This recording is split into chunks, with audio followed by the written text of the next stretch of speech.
চলে আসলাম আপনাদের সামনে। আমি একটা দেখতে পাচ্ছেন আমার হাতে একটা পাখি, আমার হাতে একটা কোকাটেল পাখি আছে।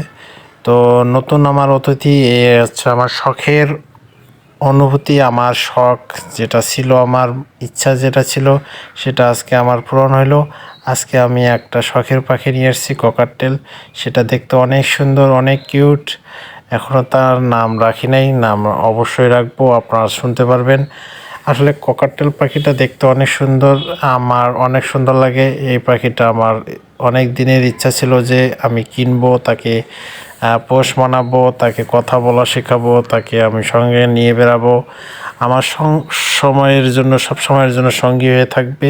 তাকে এমনভাবে পোষ মানাবো সে যেন আমার সাথে সবসময় চলে, কথা বলে। তাকে আমি নিয়ে আসলাম আমার নতুন অতিথি, তাকে আমি প্রতিটা মুহূর্তে আমার সঙ্গে রাখবো, সে যেন সবসময় আমার সাথে থাকে। আমার পছন্দের একটা পাখি ছিল আমার এক সময়, সেই সময়ে আমার একটা শালিক পাখি ছিল, তো অনেক সুন্দর ছিল, কথা বলা শিখছিল, অনেক কিছুই শিখছিল। তো এবারও আপনার স্বপ্ন একটা পূরণ করলাম যে আমার ককাটেল পাখিটাকে নিয়ে আসলাম, এর একটা নাম রাখবো এবং সুন্দরভাবে একে কথা বলা শেখাবো। প্রতিটা মুহূর্তে যেন আমার সাথে থাকে, সেজন্য সবাই আপনারা দোয়া করবেন। এই নতুন অতিথির জন্য পাশে থাকবেন, সবাই দোয়া করবেন যে সে যেন ভালোভাবে কথা বলতে পারে, আমার সবসময় সাথে চলতে পারে। তো সবাই এ পর্যন্ত ভালো থাকবেন, আবারও নতুন আপডেট নিয়ে আসবো। আসসালামু আলাইকুম।